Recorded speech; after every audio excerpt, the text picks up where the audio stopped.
Vladimir Putin launches revenge attacks on Ukraine for Zelenskyy daring to secure fighter jets for the war.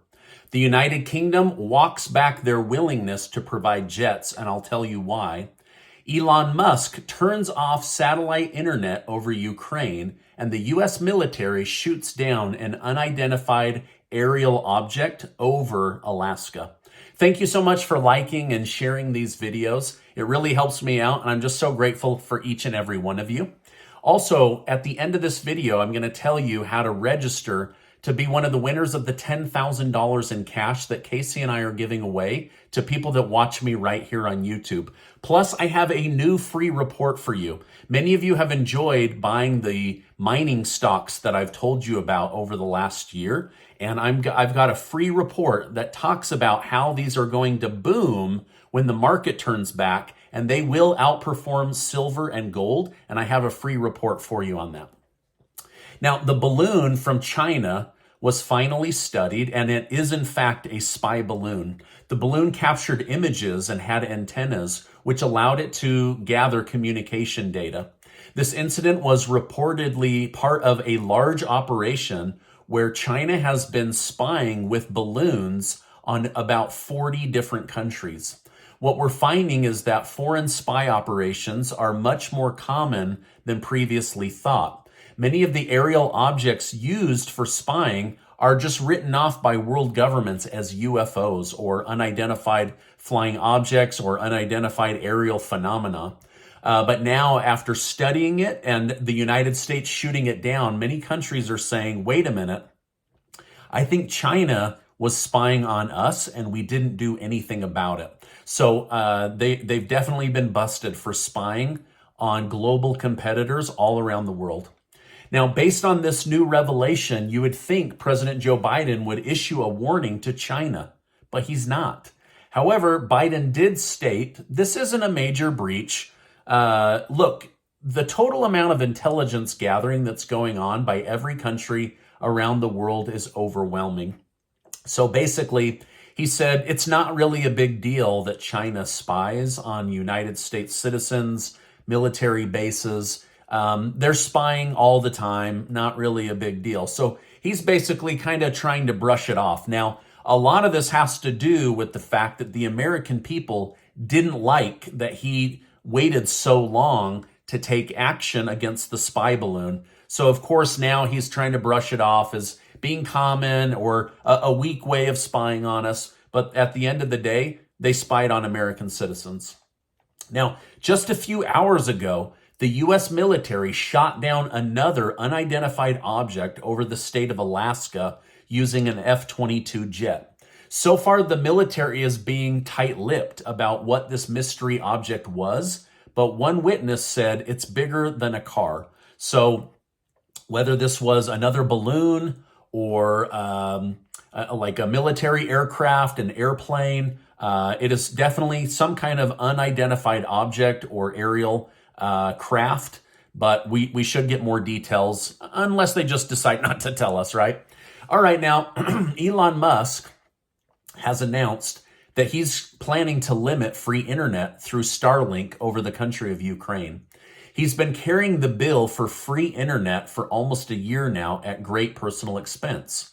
However, that's not what really bothered him. He did go to the government and said, hey, listen, I need you guys to take over some of this. And they basically told him, beat off, like get out of here, hit the street, right? Now, the thing that's really bothering him is Musk doesn't want his own self or his company to be associated with war crimes or with murder. And since learning how this free internet is now mostly being used by the Ukrainian military, this really rubbed Musk the wrong way. So Musk is saying, listen, Starlink is not in the business of murder and war. However, Ukraine immediately took to the internet to shame Elon Musk, saying, this isn't about your business being a part of murder and war. It's about providing us the ability to defend ourselves from murder and war.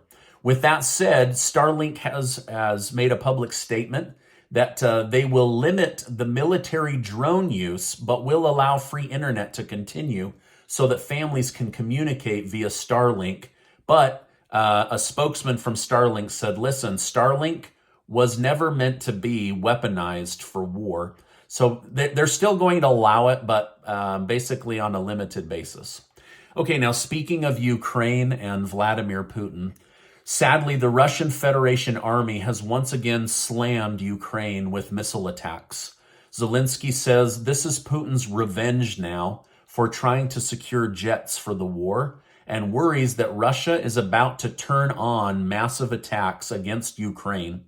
And I don't think that he's wrong. Obviously, Putin doesn't want jets coming in and tanks coming in, and so he's retaliating by hitting them with these long-distance missiles and basically making it so that Ukraine can't defend itself by firing back at Russia, or else the weapons used against Russia will be seen as that country that provided them entering war, and now, boom, we're in World War III. So Putin is definitely retaliating with this revenge attack, and there's not a lot that Ukraine can do about it. Now, to make matters worse, the United Kingdom, just one day after a photo shoot and offering to provide Ukraine with fighter jets, the United Kingdom is now saying we need to walk this back. We can't exactly provide Ukraine with jets and some of the weapons that Zelenskyy is demanding, because it puts the citizens of the United Kingdom in danger. And they say they're going to have to give more thought to which weapons and whether they will give these fighter jets or not. Now, some of this is coming from the fact that Putin threatened to hit London with a hypersonic missile. Some of this comes from the fact that he's made threats against former Prime Minister Boris Johnson. So just one day after this photo shoot and an incredible speech, Britain is thinking, wait a minute, what did we just sign ourselves up for? We better walk this back right away. Now, two major events happened today. The first is the country of Moldova was hit with errant missiles that strayed from the battle between Ukraine and Russia and struck Moldova in residential areas. Now, this is how World War III could be started, would be some kind of errant missile. Now, remember, when an errant missile was just launched into Belarus on accident, and Ukraine tried to blame Russia, and Russia said, no way, this is Ukraine, and it did end up being Ukraine.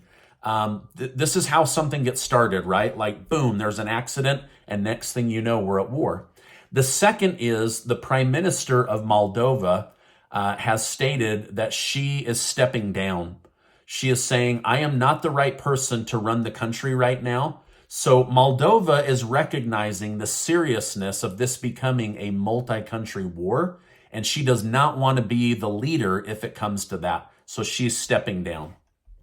Now, people like Colonel Douglas McGregor and former Intel advisor Scott Ritter say World War III will most likely be started by a mistake that hurts another country, and that country retaliates with an attack. Also, former presidential candidate Tulsi Gabbard warned that this is also one of the big scary unknowns of war, is an accidental mistake or attack that leads to a war. Former Vice President Mike Pence had his home searched for 5 hours today by the FBI with his permission as he visited with a grandchild. The FBI, after searching for 5 hours, did find one document in his home, and they have taken that into custody.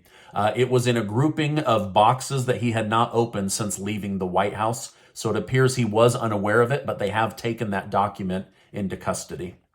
Florida Governor Ron DeSantis is one step closer to stripping Disney's governmental status away. Most people don't know this, but in the 1960s, Disney was given a self-governing district in return for its potential to make the state more popular. Also, there's a lot of talk about Disney doing corrupt backdoor deals with the CIA, but that's a whole different video.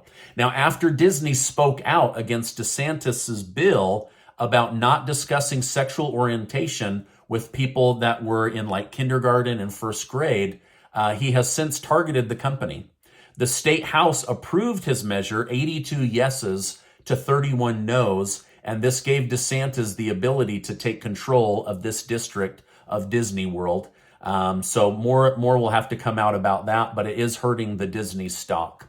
Now, despite gaining a dedicated following for his outspokenness, DeSantis still faces challenges if he's going to run for president.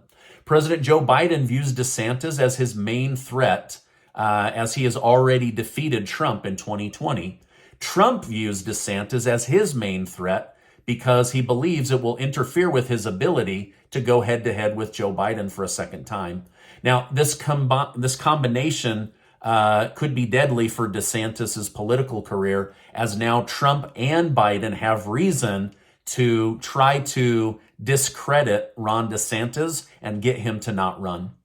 Now, lastly, I told you about Senator John Fetterman going into the hospital.